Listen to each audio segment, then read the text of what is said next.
Monday, so that means the start of a new reading vlog. My hair was in the way. But I already went out today to get my new glasses. But that's irrelevant. Let's talk books, because I have quite an ambitious TBR for this week, like always. But in reality, like, this is my TBR, but like I'm tacking this on so you know I also want to read that. But my main read for this week is gonna be Solitaire by Alice Oseman. I am very excited to give this a read. I read This Winter, which is a prequel novella to this, last week, and I really loved it, so I'm very excited to get into this book. And then I also have Nick and Charlie by Alice Oseman, which is like a sequel novella to Solitaire. So I have those two books are my main priority for this week. But if I get those finished, I also want to read The Dark Prophecy by Roy Warden. If you saw last week's vlog, you know that I started this, got 64 pages in, and just like put it down because I desperately want to read this. But I still want to continue reading this because I enjoyed what I read of it so far. So, you know, that's still there. And then I also have The Burning Maze by Roy Warden, which again is just in case I finish The Dark Prophecy, which won't happen very likely, but just so you know, this is what I'm gonna read after that. It's the third book in the Trials of Apollo series. And yeah, so these are the plans for this week. I'm also currently in the middle of Because of Miss Bridgerton by Julia Quinn. I'm 100 pages into this. This is a historical romance that I'm reading from like my library ebook app. And yeah, I'll talk to you more about it once I've read some of it in this vlog. Hi, I am pleased to announce that I already finished the book. Look at me go. I just finished Because of Miss Bridgerton by Julia Quinn.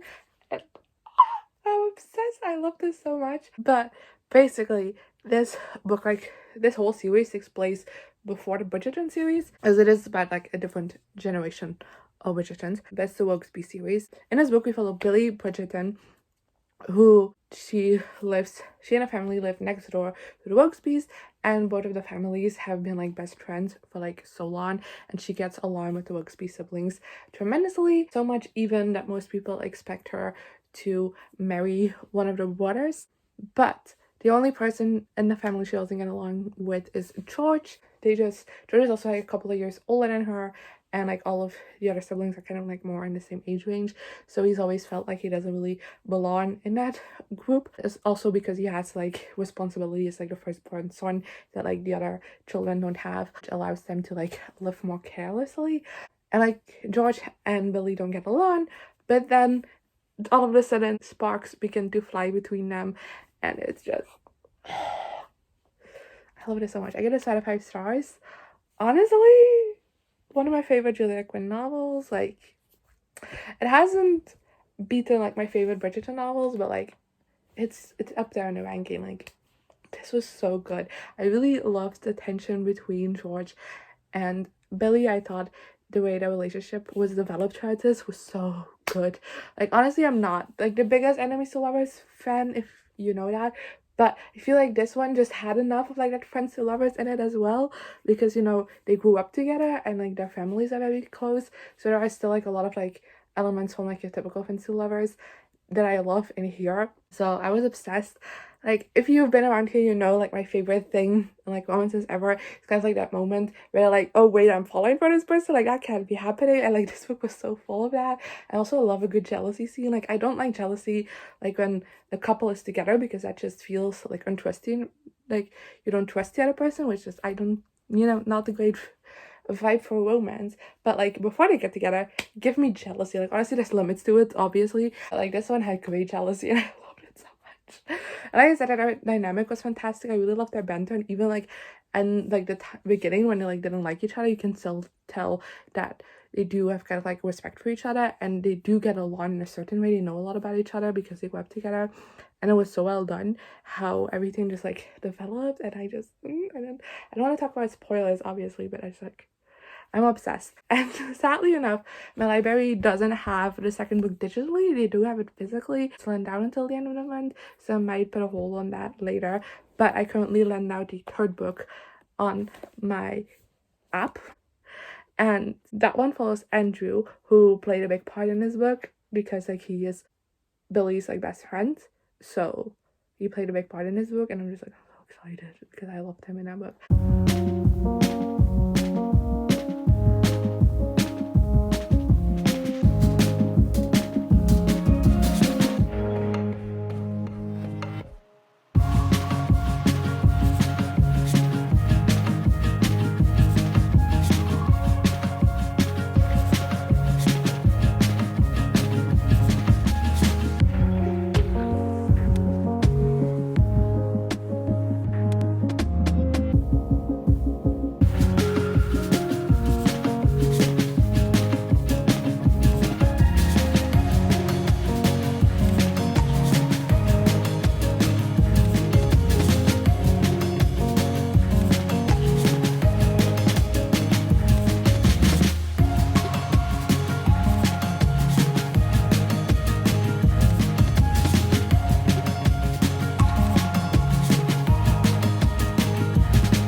is Wednesday.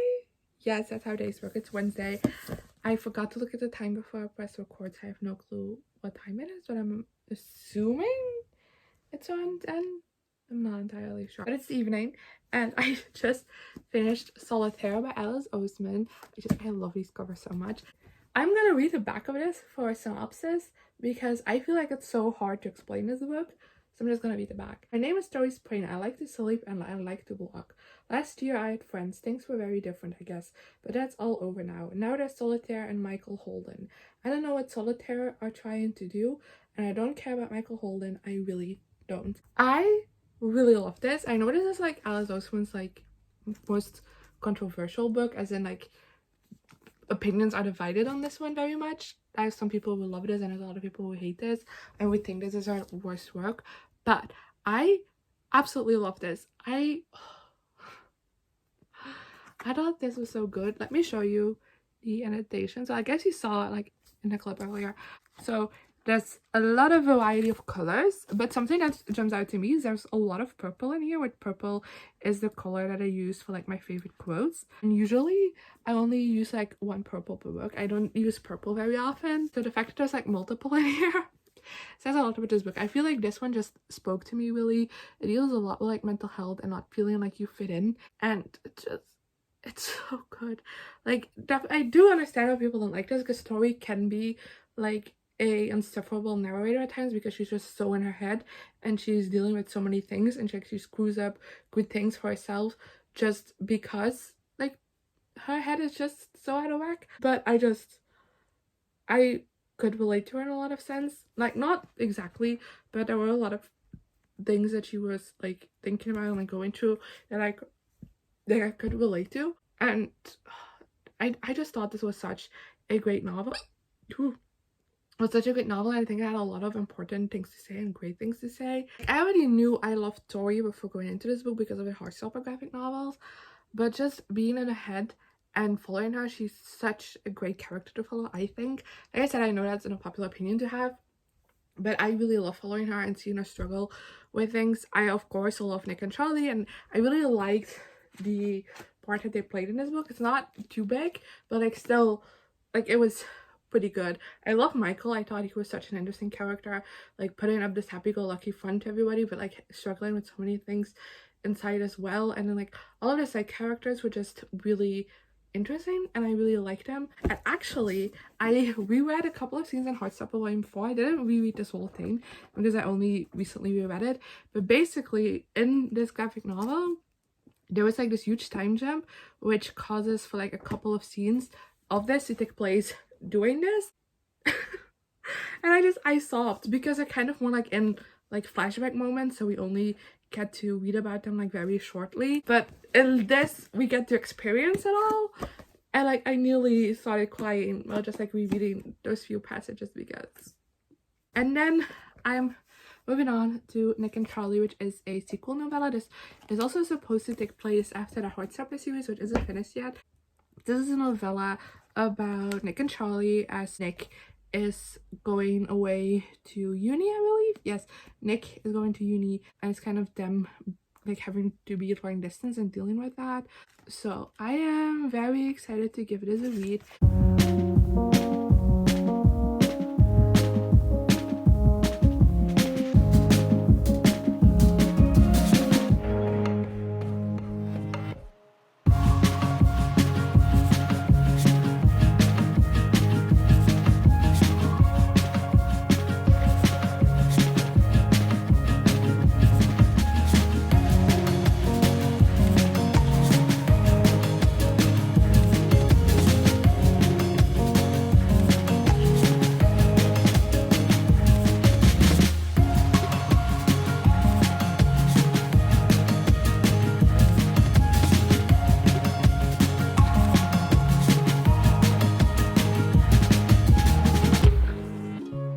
Another day, another book finished. I finished Nick and Charlie by Alice Oseman.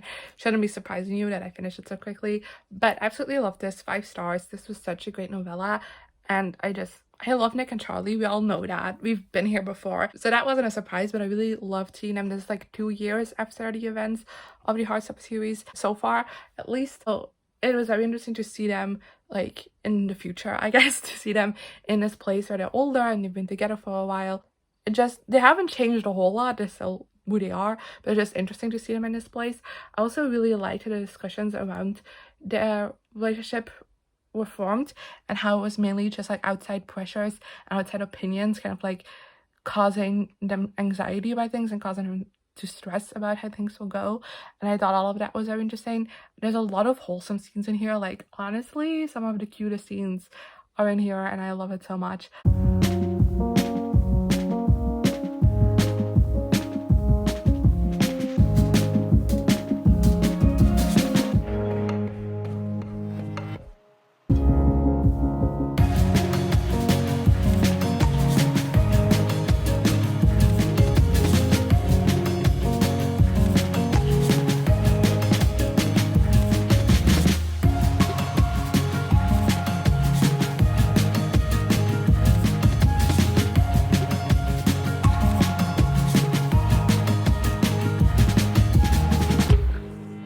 It's not a day, it's not a vlog update, it's not a book finish. I don't know what's happening to me this week, like honestly, I'm a reading machine, what's happening? But basically, yesterday evening I finished A Line in the Sand by Terry Wilson, which I haven't talked to you about at all that I was reading it, but this is a adult contemporary romance following Max, who like spent his childhood in Turtle Beach and then kind of like moved away, lived his life, and he like works at an aquarium, and he was supposed to like, she was working up to be like the director for this aquarium, but then that position ended up going to someone else and he was squished. And his uncle was like, how about you come back to Turtle Beach and you run the aquarium that I own, because like I'm done. I want to retire. And Max returns to Turtle Beach, and like on his first day there, ends up like almost drowning and getting saved by our female protagonist, whose name is Molly, I believe. Yes, Molly.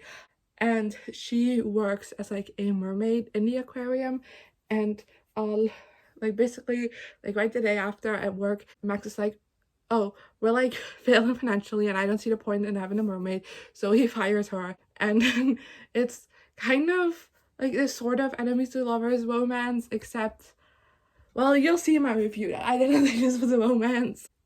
But this is the second book in the Turtle Beach series. The first one is A Spot of Trouble, which I read when that came out and I really liked, so I was quite excited to give this one a read. When I saw it on Ekali, I requested it. I was very happy that I got accepted, because this comes out August 2nd, so like we have a little bit of a wait, but I still read it and I wasn't a fan of it. I gave it 2 to 5 stars. I generally didn't like it. I didn't like Max or Molly, like both of the characters were just very insufferable to read. Mainly Molly being insufferable because she was so childish, like so immature, and she just would overreact about everything and like make such a big deal out of such small things, and it was so annoying to read. And then Max was just so inconsistently written. Like going into a scene, you didn't know what Max you were gonna get, because every scene he was like had a completely different personality, just what the author needed to serve the plot. And I felt like things happened that were out of character for him, but then also at the same time I couldn't tell you what's in character for him. So, you know, that was just not fun to read. And then on top of that, I also just didn't really like the romance. I feel like there was no chemistry between them. I thought there was no development really as well. Like, just it happens. Like, there was no like, oh, we're falling for each other a little bit. It's not like, no, I'm in love, deal with it. And I didn't like it. I also just don't think these two match well together. Like, they constantly fight, because like I said, it's an enemies to lovers kind of situation. So they constantly butt heads, but like they never really talk things out or like work things out. They're just like, oh, you know, they look so pretty and I'm amazed and I'm gonna kiss him, and like it's fixed. And then like 5 seconds later they get into another fight. I'm just like, how does this work? I wasn't a fan of it. The only reason why this isn't like a 1-star for me is because I really love the Turtle Beach setting, and I feel like Terry Wilson does a great job at like transporting you to this like small beach town. But Then after I finished A Line in the Sand, I started The Autumn is Bridgerton by Sabrina Carpenter, which is the third book in the Wilkes series. I'm still waiting on the second one from my library. Physically explained it in the beginning, but I started this one. I'm 35 pages in, so I'm not far at all, but I'm already loving Andrew, which you know, you should know because I really loved him in book one. But I'm excited to continue reading that, and I'm also reading The Dark Prophecy by Riordan again. I am currently 124 pages into this book and I'm really enjoying it, so I'm excited to continue on with this. The Trials of Apollo series follows Apollo, who was cast down on Earth in a mortal body by Zeus as a punishment for the events in the Heroes of Olympus series. And yeah, I can't tell you more about this without spoiling like Percy Jackson or the Heroes of Olympus, so we're just that's it. This is the second book and I'm really liking it, so I'm excited to continue reading it, and I'll update you when I have more to say later. Hi, it is Saturday. I thought I did this update last night, but apparently I did not, which is strange. But oh well. Last night I finished The Dark Prophecy by Riordan, which is the second book in the Trials of Apollo series. I ended up giving it 3 out of 5 stars. Something didn't work for me, and I find it very hard to explain what exactly. I just feel like this one didn't have the same like charm and pizzazz as the first book did. I didn't feel as connected to Apollo as in the first book. I feel like he was a very dull version of himself in this book, and on top of that also just wasn't as engaged in the plot as I would like to. But I still enjoyed my time reading this book. I really loved like all of the different side characters in this one. I thought the villain in this book was very interesting, especially because he has a connection to Apollo, and just seeing that play out was very interesting. And just this book took the series in such an interesting direction. I'm excited to keep on reading. But that means I'm moving on to The Burning Maze, which is the third book in the Trials of Apollo series, which I said at the beginning of this vlog is probably not gonna happen this week. But here I am. I'm also like 106 pages into The Autumn is Bridgerton, in case you want to know.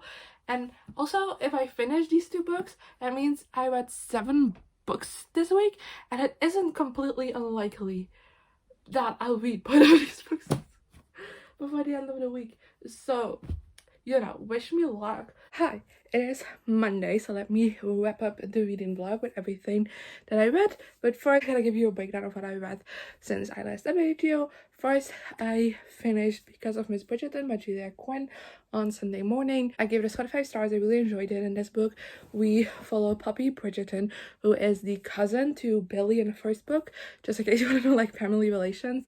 But she gets kidnapped by these 2 pirates, and she ends up on the ship of Captain Andrew James, who is of course Andrew, who we met in book 1. And he, as soon as he figures out that Poppy is a Bridgerton, like kind of makes sure that she's taken care of. And it's a romance between the 2 of them, and I gave it 45 stars. I really enjoyed this book. I didn't like it as much as the first one, which you know I was obsessed with. But this one I still thoroughly enjoyed. I loved Andrew in this book just as much as I did in book 1.